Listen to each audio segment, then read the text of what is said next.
Bilang isang leader, naramdaman mo na ba yung parang nauubos ka na? Yung pagod na pagod ka na? Oo, yung pakiramdam na sa dami ng kailangang gawin, parang ikaw na lang palaging sumasalo ng lahat. O baka mayroon kang lihim na takot na kapag bumitaw ka, Kahit saglit lang. kahit saglit lang, babagsak lahat. Kung tumango ka, kahit konti lang, para sa iyo itong pag-uusapan natin. Susuriin natin ang mga ideya mula sa isang aklat na nag-aalok ng, isang paraan para makahinga. Isang paraan para makahinga at para makabuo ng isang bagay na mas pangmatagalan kaysa sa sarili mong energy level. Sakto. Para sa talakayan natin ngayon, ang source material natin ay ang aklat na Mentors Multiply Influence and Impact ni Chris R. Villasis. At ang sentral na ideya nito ay isang matapang na hamon. No? Ano yon? Na ang pinakamahalagang trabaho ng isang leader ay hindi ang pag-produce ng resulta, kundi ang pag-produce ng mas marami pang leader. At yan mismo ang misyon natin ngayon. Susubukan nating himayin itong konsepto ng leadership multiplication.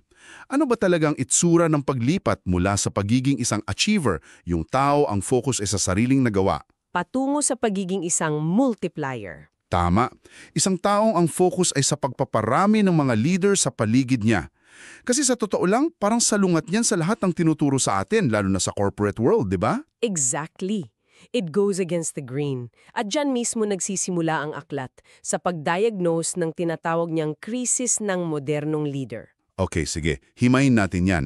Ano ba itong krisis na to? Parang pamilyar kasi yung tunog. Pamilyar na pamilyar. Sinasabi sa aklat na maraming leader ang nasa ilalim ng matinding pressure na mag-deliver. Laging results. It's. Oo, kailangan ma-hit yung targets. Pero sa sobrang tutok doon, nakakalimutan na yung pagde-develop ng mga tao. Ang resulta, pagod, feeling under-supported, at yung classic na, ako na lang gagawa, mas mabilis pa, mentality. At ano? Idinugtong pa ng may akda na ito raw ay simptomas ng isang mas malaking problema. Isang problema sa kultura. Anong klaseng kultura? Isang kultura ang madalas ipagkamali ang achievement, yung mga nakalista sa resume mo, di ba? Sa tunay na impact. Yung epekto mo na nagtatagal. Ah, okay. At ipinagkakamali rin daw yung pagiging abala sa pagiging mabunga. Tama. So ang solusyon na inaalok ng aklat ay hindi magtrabaho ka pa ng mas maigi ha? Hindi yon. Ang solusyon ay isang radical na pagbabago ng pananaw. At ano yung pagbabagong yun? Sinasabi ng aklat na ang tunay na sukat ng pamumuno ay hindi yung mga resultang nakakamit mo ng mag-isa. Hindi pala yun. Yung pamagat, Mentors Multiply Influence and Impact. Oo. Hindi lang impluensya mo ang lumalago, kundi yung buong ecosystem ng leadership sa paligid mo. You know, that's a tough pill to swallow sa marami. Kasi yung mga performance review natin, yung mga bonus, lahat yan nakatali sa individual achievement, di ba? Laging individual. Kaya itong ideya na ang sukatan pala ay yung mga taong pilalago mo, parang kailangan mong i-rewire ang buong sistema ng pag-iisip mo bilang leader. It is a complete rewiring. At binibigyan tayo ng aklat ng dalawang arketipo para mas maintindihan to. Okay. Ang achiever at ang multiplier. Ang achiever, ang laging tanong niyan sa sarili niya, paano ako makakagawa ng mas marami? Ang goal niya ay efficiency, personal productivity. Okay naman yan, pero Pero, anong resulta? ang nagiging resulta ay mga tagasunod, Followers. mga taong magagaling umasa sa kanya. At kapag nawala yung achiever, Ayun na. nanghihina o mansan, namamatay din yung proyekto o yung team. Nakita na natin yan. Samantalang yung multiplier, iba raw ang tanong. Ibang-iba. Ang tanong ng multiplier ay, paano ko mabibigyan ng kapangyarihan ng iba para makagawa sila ng higit pa sa kaya kong gawin? Wow, yung shift. Pansinin mo yung shift, hindi na tungkol sa kanya. Ang resulta nito ay hindi followers, Kunti, mga bagong leader, mga kilusan na kayang mabuhay at lumago kahit wala na ang nagpasimula. may isang analogy sa aklat na talagang tumatak sa akin at sa tingin ko ito yung magpapalinaw mang lahat para sa'yo. Sabi ron, biblical leadership is not a spotlight. It is a relay. Ah, ang ganda niyan. Di ba?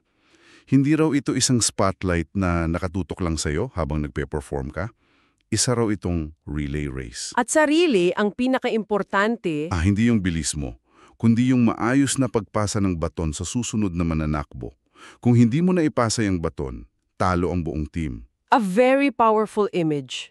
Dahil ipinapaalala nito na ang pamumuno ay hindi tungkol sa pagiging bida sa sarili mong kwento. Hindi talaga. Ito ay tungkol sa pagtiyak na may kasunod na kabanata ang kwento at maaaring hindi na ikaw ang bida doon. At ang ganda ng pagkakalatag ng aklat dito kasi hindi niya to ipinipresenta bilang isang bagong imbentong corporate theory. Hindi. Sinasabi niya na itong prinsipyong ito malalim na nakaugat sa mga halimbawa mula mismo sa kasulatan.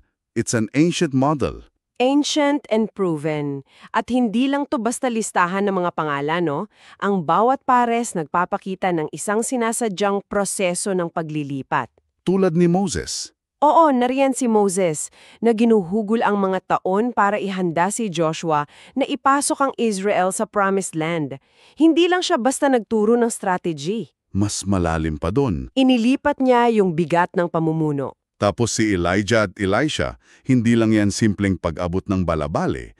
May kasamang pagsubok, pagsunod, at sa huli, pagtanggap ng dobleng bahagi ng Espiritu. At syempre, yung pinaka-ultimate example, si Jesus at ang 12. Oo naman. Hindi lang niya sila tinuruan. Isinama niya sila sa buhay niya sa loob ng 3 taon. Nakita nila kung paano siya mag-isip, magdesisyon, magmahal, lahat. So, kung i-connect natin ito sa aklat, And if we connect this to the bigger picture, ang argumento ng aklat ay hindi to nagkataon lang. Ito ang disenyo. okay. Ang Diyos daw ay nagtatayo sa pamamagitan ng mga henerasyon ng mga leader, isang lineage of leaders, hindi lang na mga hiwa-hiwalay na individual na parang mga solo superstar. Parang a long game, no? Palaging pangmatagalan. At naipapasa ito sa pamamagitan ng sinasadyang mentorship. May isang verse doon na talagang ginamit para i-drive home yung point. John 14:12, yung sinabi ni Jesus, "Whoever believes in me will do the works I have been doing, and they will do even greater things than these." Napaka-powerful niyan. At sabi ng may akda, hindi lang daw ito isang inspirational quote, isa raw itong leadership mandate, isang utos. This raises an important question then. Kung utos yan, ano ang implikasyon para sa atin bilang mga leader? Oo nga, Humubog siya ng mga leader. Ang layunin niya ay hindi isang ministeryo na nakadepende sa kanyang physical na presence, kundi isang kilusan na pinalalakas ng espiritu na nasa loob ng bawat mananampalataya. Wow! Pag ganun mo pala tiningnan, nakakahiya yung mga pagkakataon na gusto nating tayo lang ang bida. Medyo, di ba? Kung ang anak mismo ng Diyos, ang goal ay i-empower ang iba na gumawa ng mas dakila pa sa ginawa niya, sino tayo para mag-imbak ng kaalaman o impluensya para sa sarili lang natin? That is the heart of the challenge. At dito na papasok yung practical na bahagi. Dahil alam ng may akda na maganda pakinggan ng teorya, pero ang tanong ng bawat leader, ay, paano? okay, convinced na ako, pero paano ko ito gagawin bukas sa opisina? At ang maganda sa aklat na ito, hindi kanya iniiwan sa ere. Puno ito ng mga practical na gamit, mga framework. Maraming tools, actually. Oo, binanggit doon yung mga mentorship maps, leader scout checklists, 90-day mentorship plans, at maging mga multiplication scorecards. Hindi siya abstract. At kung ibubuod natin yung buong proseso, mahati ito sa 3 pangunahing hakbang para maging isang multiplier.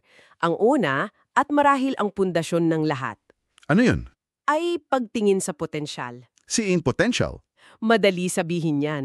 Pero ano ba ang ibig sabihin ng pagtingin sa potensyal sa konteksto ng aklat? Well, hindi ito yung paghahanap ng pinakamagaling magsalita o yung pinaka-charismatic sa kwarto. Ang halimbawang ginamit ay si Propeta Samuel.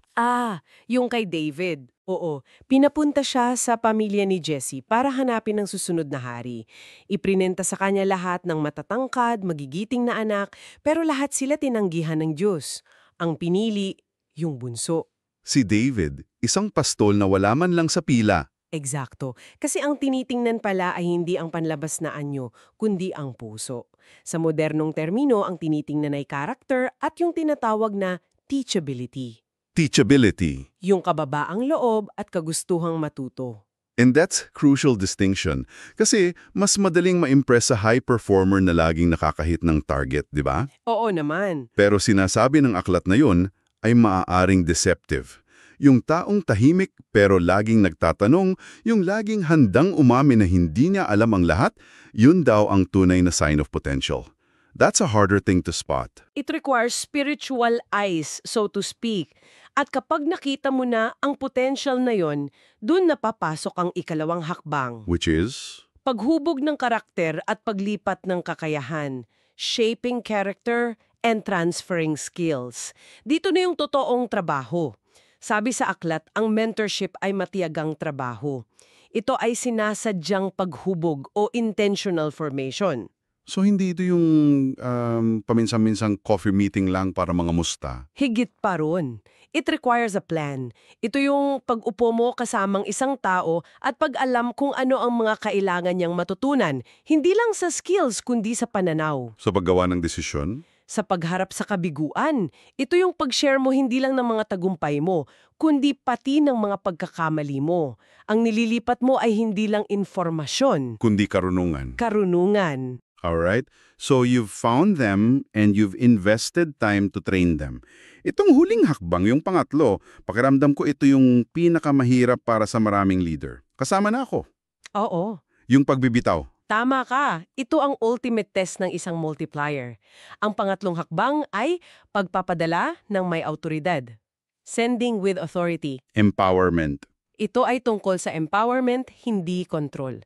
Ito yung punto kung saan binibigyan mo na sila ng tunay na responsibilidad, tunay na otoridad, at hinahayaan mo silang gumawa ng desisyon at posibleng magkamali. At dun yung takot, di ba? Oo. Ito yung pagpapakawala sa kanila, hindi pag-iimbak ng impluensya para lang sa iyong sarili. Ayan yung takot, no? Paano kung magkamali sila? Paano kung masira yung proyekto, yung reputasyon ko, yung team? At sinasagot yan ng aklat. Ang pundasyon daw ng hakbang na ito ay tiwala. Tiwala. Tiwala sa Diyos na mas malaki ang plano niya. Tiwala sa proseso ng mentorship na pinagdaanan ninyo. At tiwala sa mga taong iyong hinubog. Kung wala yung tiwalang yan, mananatili kang isang achiever na may maraming katulong. Pero hindi ka magiging multiplier. Hindi ka magiging isang multiplier na may mga kahalili. Siyempre, habang pinag-uusapan natin ito, alam nating hindi to isang linear at malinis na proseso eh. It's messy. At inaamin yan mismo sa aklat. Very messy. Kaya may isang buong bahagi na tumatalakay sa mga balakid. Ano ba ang mga karaniwang humahadlang sa mga leader na maging multiplier? Hinati niya to sa 3 kategorya. Ang una ay yung panloob na balakid, internal. Ito yung pamilyar. Ito yung mga laban na nangyayari sa loob mismo ng isip at puso ng leader. Yung boses sa ulo mo na nagsasabing, mas mabilis kung ako na lang ang gagawa nito. O yung takot na baka pag gumaling sila masyado, baka ako naman ang mawala ng pwesto. Yung insecurity. Oo, o yung pagiging perfectionist, na pakiramdam mo walang ibang makakagawa ng trabaho na kasing galing mo. Minsan, yung mismong identity natin nakatali na sa performance natin. Precisely. Ang pangalawa ay ang panlabas na balakid, external. Ito yung mga bagay sa kapaligiran na wala sa direktang kontrol mo. Halimbawa, pakiramdam mo hindi pa handa ang team mo para sa mas malaking responsibilidad.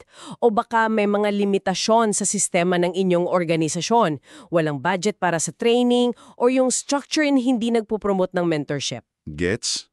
At yung pangatlo, na para sa akin ay pinakamalakas, ay yung cultural na balakid. Cultural. Yes. Ito yung mga kapaligiran na mas ipinagbubunyi ang mga individual heroes. Yung kultura na mas pinapalakpakan ang solo superstar, yung isang tao na bumuhat sa buong team. Oo. Sa halip na yung shared leadership kung saan lahat ay nag-aambag. Oo. And what's fascinating here is kung paano tinitignan ng may akda ang mga hadlang na ito. Hindi niya sinasabing iwasan mo yan. Sabi niya, ang mga balakid na ito ay hindi mga hudyat para huminto ka. So ano? Sila? Sa halip, ang mga ito raw ay mga doorways to deeper influence. Ang bawat balakid na malampasan mo, lalo na yung panloob, ay nagpapalalim at nagpapatibay ng iyong pamumuno. Paano yun? Paano nagiging doorway ang isang balakid? Dahil pinipilit ka nitong baguhin ang iyong mindset sa pinaka-fundamental na level. Ang susi raw ay ang paglipat mula sa pag-iisip na personal heroism, ako ang bayani dito, patungo sa holy stewardship. Holy stewardship, ipinagkatiwala lang. Ipinagkatiwala lang ito sa akin. Kapag tinitingnan mo ang iyong posisyon hindi bilang isang trono na kailangang protektahan, kundi bilang isang pundasyon na kailangan mong ipamana, nagbabago ang lahat. Ang pamumuno ay nagiging... Isang legacy to pass on, hindi isang platform to protect. I see. So yung pagharap sa takot na bitawan ng kontrol ay hindi lang tungkol sa delegation. Ito ay isang spiritual exercise tungkol sa tiwala. Oo. Yung pag-invest sa isang taong hindi pa ready ay isang akto ng pananampalataya sa potensyal na nakikita mo. Bawat hadlang, isang pagkakataon para palalimin yung ugat ng pagiging multiplier mo. Eksakto. Ito ang pinakapuso ng pagiging isang multiplier. Ang pag-unawa na ang iyong tungkulin ay hindi para maging pinakamagaling sa kwarto, Hindi pala yun ang goal. hindi, kundi para ihanda ang susunod na henerasyon na maging mas magaling pa sa'yo. At yan ang tunay na legacy. Okay. So, if we zoom out and tie this all together, ang unahing ideya na nakuha natin mula sa aklat na Mentors Multiply, Influence and Impact, ay itong direct na sagot sa burnout na pinag-usapan natin sa simula. Doon tayo nagsimula, di ba? Oo. Yung pakiramdam na pasan mo ang mundo ay hindi pala requirement ng leadership. Sintomas lang yan ng pagiging isang achiever sa halip na isang multiplier. At ang solusyon ay hindi ang magtrabaho ng mas matindi. Kundi ang magtayo ng mas maraming leader. And if we connect that to the bigger picture para sa iyo na nakikinig, ang mensahe ay ito. Ang tunay na tagumpay ay yung nagtatagal kahit wala ka na. Kahit wala ka na. Ito ay isang personal na imbitasyon na sinasabi mismo sa aklat at gagamitin ko ang eksaktong linya. You are not called merely to lead. You are called to multiply. Hindi ka lang tinawag para mamuno. Hindi lang para mag-manage, tinawag ka para magparami. Kaya para tapusin ang ating talakayan, iiwan namin sa iyo ang isang pangwakas na kaisipan, isang tanong na pagninilayan. Sinasabi ng aklat na ang pinakamadakilang gawa na magagawa mo bilang leader ay nasa hinaharap pa. Posibleng hindi na ikaw ang mismong gagawa nito? Tama, kundi ang mga leader na itataas at huhubugin mo ngayon. Kaya't ang tanong para sa iyo ay hindi lang ano ang itinatayo mo ngayon. Ang mas malalim at mas mahalagang tanong ay, sino ang itinatayo mo para sa kinabukasan?